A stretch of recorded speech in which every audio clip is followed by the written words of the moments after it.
of flanking protection of the advancing regiment, the Nazis counterattacked the platoon of Lieutenant Romanovsky, which had only 18 border guards. A fierce battle ensued.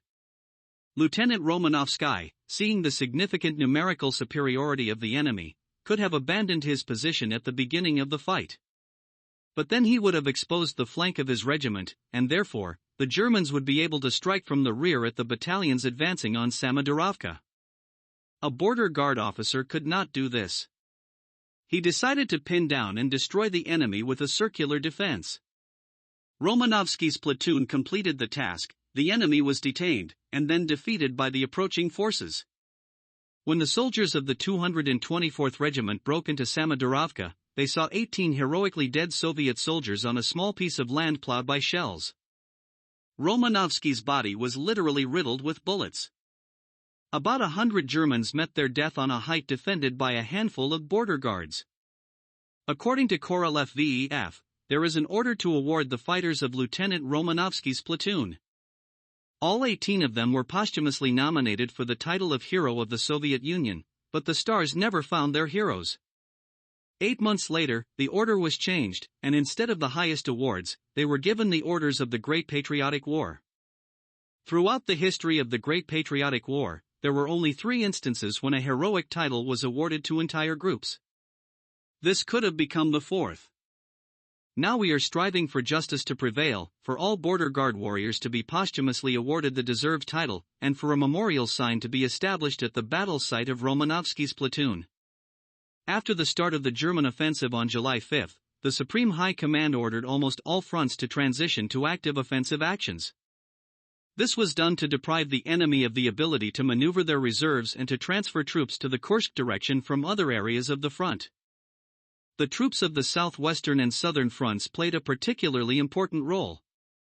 The Izium-Barvinkovskaya offensive operation was conducted from July 17 to 27, 1943, by the troops of the Southwest Front with the aim of pinning down the enemy's Donbass grouping and preventing the transfer of its troops to the vicinity of the Kursk battle. The task of the mobile units was to break through and strike in the direction of Stalino, in cooperation with the troops of the Southern Front, to encircle the German Donbass grouping. The enemy brought up its operational reserves, the 17th and 23rd Tank Divisions, as well as the SS Division Viking. Nevertheless, Soviet troops crossed the Seversky Donets, captured and expanded bridgeheads on its right bank, tied down the German reserves, thereby providing significant assistance to the VF troops in defense near Kursk. The Meuse offensive operation was conducted from July 17 to August 2, 1943, by the forces of the Southern Front.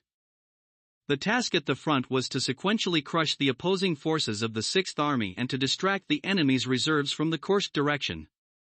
The German command threw into the breakthrough area, in addition to the 16th Motorized Division, MD, units of the 23rd Tank Division, which had been returned halfway to Kharkov, as well as the 336th Infantry Division and some other units. Significant air forces were urgently transferred from the Belgorod-Kharkov direction to the Donbass.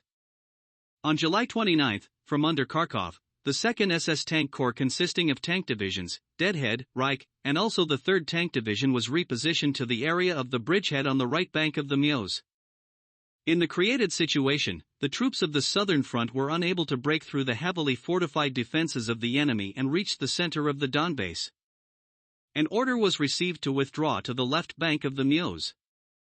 However, the Soviet troops not only deprived the enemy of the opportunity to transfer divisions from the Donbass to the Kursk Bulge, but also forced him to withdraw up to 5 tank divisions from the Belgorod-Kharkov direction, as well as large air forces, to maintain his positions in the Donbass.